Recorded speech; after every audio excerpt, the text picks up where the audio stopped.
কিন্তু এখানে তারাও তো আলেম, মানে ওনারা যারা বলছেন তারাও তো আলেম, তারাও তো একটা ইসলামিক দল মানে দিতে পারবো না। যাদের মুখ থেকে বের হয়েছে তারাও ইসলামিক দল বা বড় ইসলামিক স্কলার হিসেবে সমাজে পরিচিত,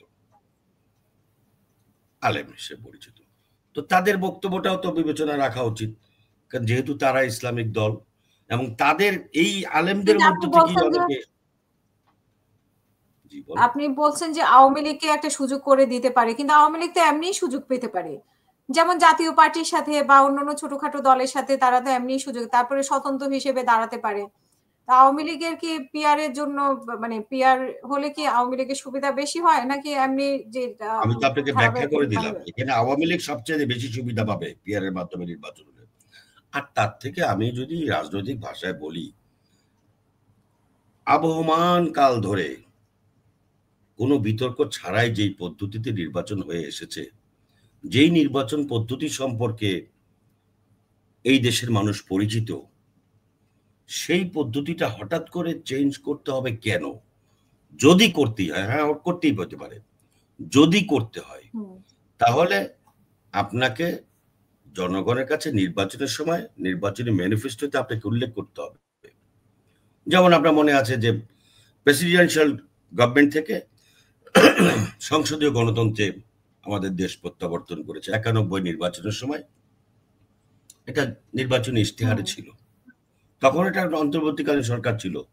তখন তো 3 দল 5 দল জামাত ইসলামী বা 15 দল আওয়ামী লীগ বিএনপি তারা তো বলতে পারতো যে না, আমরা এই অন্তর্বর্তীকালীন সরকারের আমলেই আমরা এই সংসদীয় গণতন্ত্রের কথা পাশ করে নিই, অধ্যাদেশ জারি করি। না, সেটা তো হয় নাই, কারণ এটা একটা মেজর একটা কোশ্চেন। তো তখন সংসদে গিয়ে সংসদে আপনার এটা পাশ করানো হয়েছে। সংসদে পাশ করানোর পরে বাংলাদেশ আপনার এই সংসদীয় গণতন্ত্রের পথে এসছে। তা আপনি যদি মনে করেন যে জনগণ এটা চায়, তাহলে আপনি নির্বাচন, আপনি তো বললেন যে জামাত নাকি ক্ষমতায় যাবে, ভালো, তাহলে তো জামাত বেশি সিট পাবে।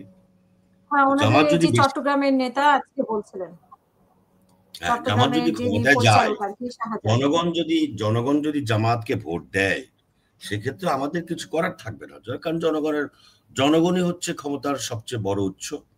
জনগণের উপরে নির্ভর করে কারা ক্ষমতায় যাবে কারা যাবে না। তো জনগণের প্রতি যদি আস্থা থাকে, তাহলে নির্বাচনের সময় আপনি নির্বাচনের ম্যানিফেস্টোতে ঘোষণা করেন যে আগামী নির্বাচনগুলো পিআর এর ভিত্তিতে করা হবে।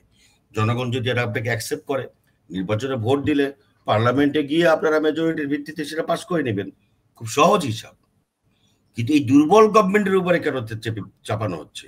এটা অন্য কোনো এজেন্ডা আছে, এবং এই এজেন্ডা থাকতে পারে, মানে ওই এজেন্ডার কথাই বলছেন যে আমি নির্বাচন বানচাল নাকি আওয়ামী লীগের পুনর্বাসন, নির্বাচন বানচাল করার কোনো ইচ্ছা আছে না নির্বাচন পেছানো?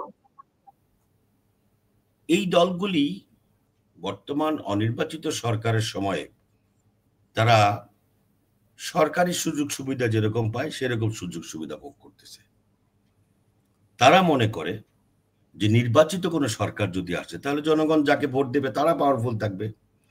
আর তাদের ভোটের ইতিহাস তো তাদের জানা আছে, তাদের যে ভোটের ইতিহাস সেটা তো তাদের জানা আছে।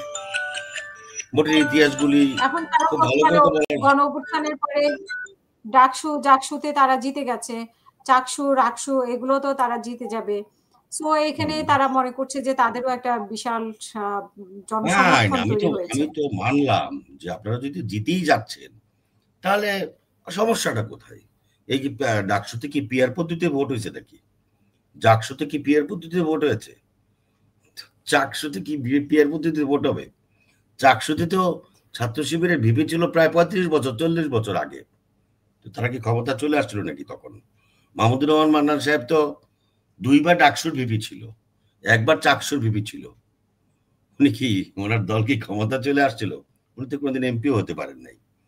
সো এগুলো হচ্ছে মানুষকে ভুল বোঝানোর তথ্য। তারপর আমি মনে করি যদি ভোটের মাধ্যমে তারা যদি বিজয়ী হতে পারে, তাহলে এই জাকসুতেও যদি পিআর ছাড়া নির্বাচনে তারা জিতে আসতে পারে, এবারেও তো নির্বাচনে তারা পিআর ছাড়া নির্বাচন করতে পারে। পরের বার জনগণের কাছে ওয়াদা করুক যে আমরা ক্ষমতায় গেলে বা আমরা সংসদে মেজরিটি হলে আমরা পিআর এর মাধ্যমে নির্বাচন করবো, সেটা বলতেই পারে। আর জনগণ যদি ভোট দিয়ে কাউকে ক্ষমতা বসায়, এই ক্ষেত্রে আপনি মানে সরকার তো এই যে বড় ৪ টি দলের কথা সবসময় বলে বা যেকোনো ভাবে হোক, যেকোনো সমস্যা হলে ডাকে। তো এই মানে তারাই আবার সরকারকে চাপ দিচ্ছে। আবার অনেকে বলে যে তারাই সরকারের মধ্যে আছে। বিভিন্ন প্রশাসনে তারা আছে। তারাই আবার চাপ দিচ্ছে। তো তাদের যদি সরকার হয়ে থাকে তারা কেন এই সরকারকে চাপ দিচ্ছে? আর যেহেতু আলোচনা শেষ হয়নি, আরো হচ্ছে যে জুলাই সনদ নিয়েও আমরা দেখেছি তাদের সাথে আপনাদের মতপার্থক্য। হ্যাঁ, মতপার্থক্য জুলাই থাকা সনদের তো গণতন্ত্র, বাস্তবায়ন নিয়ে। মতপার্থক্য থাকাটাই তো গণতন্ত্রের সৌন্দর্য। আপনার সব বিষয়ে একমত হবে সবাই, এটার নাম তো গণতন্ত্র না। গণতন্ত্রটাই হচ্ছে যে ৫টি রাজনৈতিক দল, ১০ জন মানুষের ১০টা মত থাকবে, পথ থাকবে। যেই বিষয়ে আপনারা একমত হয়েছেন সেই বিষয়গুলো আপনি ঐকমত্য কমিশনে ধরে নিতে হবে যে এটা কমপ্লিট। আর যেই বিষয়ে হুম, একমত হতে পারেননি সেই বিষয়গুলোর সমাধান করার জন্য পরবর্তী সংসদের উপর নির্ভর করতে হবে। সংসদে যদি তারা মেজরিটির ভিত্তিতে রাষ্ট্র ক্ষমতায় যেতে পারে, সংসদ গঠন করতে পারে, সেখানে তারা এটা করে নেবে। এখানে জোর করা তো কোনো গণতান্ত্রিক বৈশিষ্ট্য না, জোর করাটা তো ফ্যাসিবাদী বৈশিষ্ট্য। তো তারা আহ, এখন কেউ বলে যে না, এদেরকে মাঠে নামানোর পরামর্শ একটা গোষ্ঠী বা সরকার বুদ্ধি দিয়েছে, এটা হুম। কেউ বলেন দুটো লোকেরা বলে, এটাও বলতে পারেন। তো এখন হ্যাঁ, তারা যদি এখানে আপনার মনে এখানে করেন যদি যে বলেন যে এই সরকারের সরকারের বুদ্ধিতে তারা রাস্তায় নেমেছে। আওয়ামী লীগ যখন নিষিদ্ধ হয়, মানে আওয়ামী লীগের কার্যক্রম নিষিদ্ধ করা হয়, তখনও কিন্তু মানে বলা হয়েছিল যে সরকারই বুদ্ধি করে নামিয়েছে এবং এটাকে মানে সমর্থন দেওয়ার জন্য তারপরে এই বিক্ষোভকেও সমর্থন দিয়েছে। তো সরকার যদি এই ক্ষেত্রে মানে এইটা নামিয়ে থাকে তাহলে সরকারও নিশ্চয়ই চাচ্ছে না যে নির্বাচনটা আসলে ফেব্রুয়ারিতে হোক, এবং বারবার আগে বিএনপি বলতো যে নির্বাচন নির্বাচন নির্বাচন, এখন আমরা দেখছি সরকার বলছে বারবার নির্বাচন নির্বাচন নির্বাচন। কেন? সরকারের একটা অংশ, সরকারের মধ্যেও তো নানা মত আছে, থাকাটাই স্বাভাবিক। সরকারের একটা অংশ চাচ্ছে যে দেশের এই অস্থিতিশীলতা থেকে বের হয়ে আসার জন্য একমাত্র পথ হচ্ছে জনগণের ভোটে নির্বাচিত একটি সরকার প্রতিষ্ঠা করা। আবার কেউ তো লোভীও আছে। তারা মনে করতেছে চেয়ারটা একটু আরাম লাগে, চেয়ারটা একটু গরম লাগতেছে, এই চেয়ারে থাকলে তো বেশ আরামেই দিন কাটানো যায়। তো চেয়ারে একটা দোষ আছে, কিন্তু চেয়ারে বসতে চাইলে কেউ চেয়ার থেকে নামতে চায় না।